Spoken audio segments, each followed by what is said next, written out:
Hey everybody, Tim here for the final Star Wars movie video, at least for right now. Star Wars Episode 9, The Rise of Skywalker. So, came out late 2019, and shortly after this movie is when we got the pandemic with COVID and everything. So, I do believe this is currently the last movie that I saw in theaters, which, I don't know, I'm a little bitter about, but it is what it is. So, how do I feel about this movie is kind of difficult. I said it once in the first video for episode 7. I said it again in episode 8, and I will say it one more time. To this day, I do not understand why they didn't write the series, all 3 movies, because they knew it was going to be a trilogy, and then film them all at the same time. Like, my favorite example is always the way Peter Jackson did Lord of the Rings. Just get it all done at one time and then release it as you want. And supposedly, yes, they did do that, or they did have, broad strokes on how they were going to do it.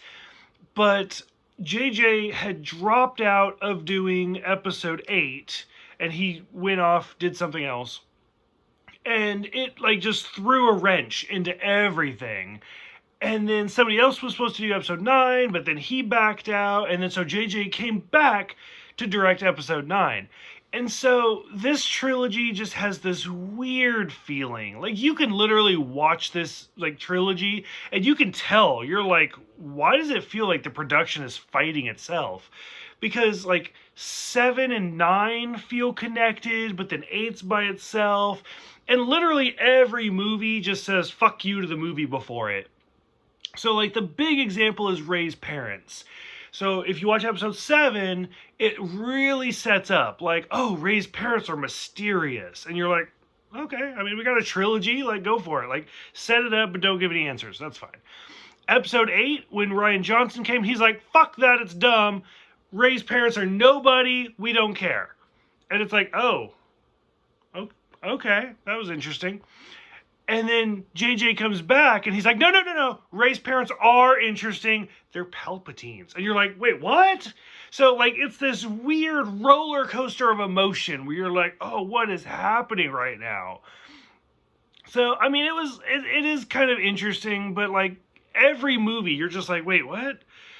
Do I care about this or do I not care about this? It's so awkward and it's so, hodgepodge. The other good example is Kylo's mask. So, for example, I really like Kylo Ren's mask. I thought it was fine. I thought it was an interesting little development. I mean, yeah, a lot of people are like, he's just copying his granddad. That's the point. That's what he was supposed to be doing. So the first movie set it up. The first time we see him in episode 8, the second movie, he destroys it. He's like, nope, fuck it, it's dumb. And you're like, okay, I mean, we thought you were just copying Darth Vader, but I guess you do you, boo-boo? Whatever. So sure enough, once J.J. Abrams come back, he's, no, the mask is important. And so he fixes it and rebuilds it and makes it, weird, again, he glued it back together. And you're like, okay, so is the mask important or not? This, like I said, it's this wave of emotion. So the whole thing is a hot mess. So, like I talked about in the last video, it was super sad when Carrie Fisher passed away right before episode 8 came out. And so some of the scenes that she had filmed, but they didn't use for episode 8, they recycled for this one. And it kind of felt that way at the same time. I mean, unfortunately, every time we see her, you're like, is that her or is that CGI? You're just like, ooh, what's going on? And so stuff like that. This movie does have the return of Billy D. Williams, which is amazing. I mean, honestly, I don't know why he wasn't in more of the movies, because Billy D. has been, gung-ho for Star Wars for years. I mean, he was even in Rebels and stuff like that. So, Billy D's like, fuck it, sign me up, I'll do it. So it was kind of interesting. This does have the JJ, trademarks, Deus Ex Machina, where it's just let's make shit up and then prove it wrong. So, and that is a big complaint of mine that I've had for JJ for years, going back forever. And I mean, you look at movies like Star Wars, and I brought this up, where Kirk gets launched out, lands on a planet. Out of all the planets in the galaxy, he lands on the one planet that doesn't just have Spock, but it also has Scotty. Like, what are the fucking chances? So when he did episode 7, there were a lot of those like, that's weird. Like, what are the chances of that? And this is the same thing. Like, Chewie's dead because we saw a ship explode. And you're like, okay, so like, fuck it, Chewie's dead. And now we're into the movie. You're like, Chewie's alive. He was on a different ship. There were no other ships. Like, what are you talking about? Like, he just writes like this, oh, and then this magical thing happened, and everybody lived happily ever after. It doesn't make sense. Like, that's how JJ writes. Like, everything just magically fits, and it always pisses me off. So we get to see that. We get to see Hux being the spy.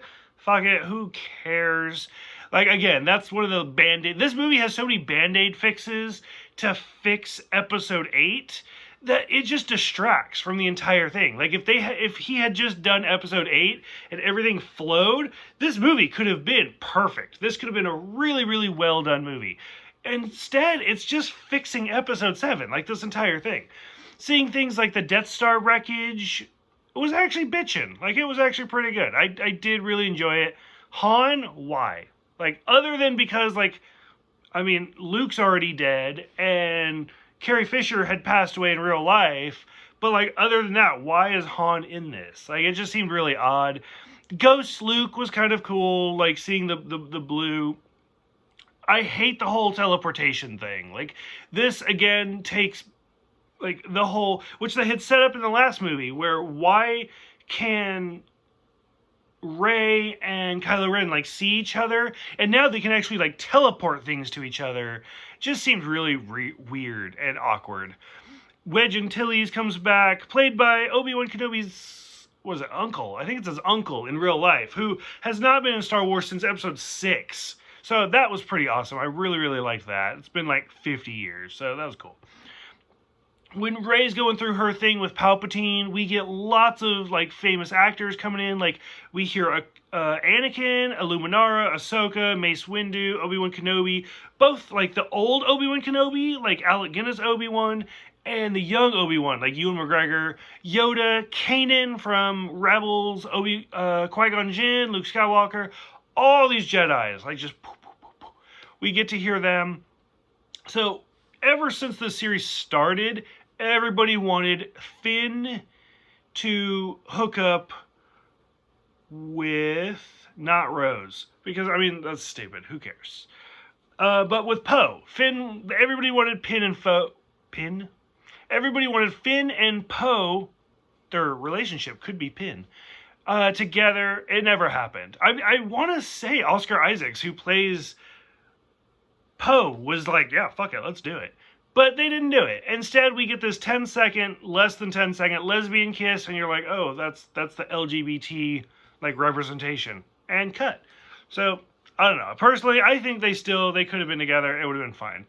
And then, of course, the final scene, Tatooine, where this whole journey started back in 1977, where Rey says that her name is Skywalker instead of Palpatine. So, I don't know. This whole movie, it's a hot mess. It's not bad. It's average at best. But, I mean, it's just trying to fix the mistakes of previous movies. Like, it's not doing its own thing. So, I don't know. Like, I tried to like it. I really did. But I know nobody's going to believe that. But I did try to like it. I wanted to like it. But it was a mess. Like, it just... If you took out episode 8 and you just went, like, 7, 9, it could have been a little better. But, I mean, ugh. This whole sequel trilogy is just, yeah.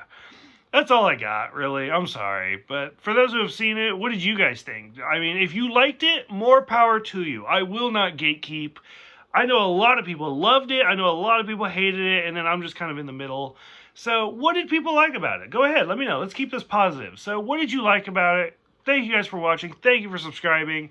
Some people say they will do another trilogy. I think they will. I mean, even though they say they won't, given enough time, there will be.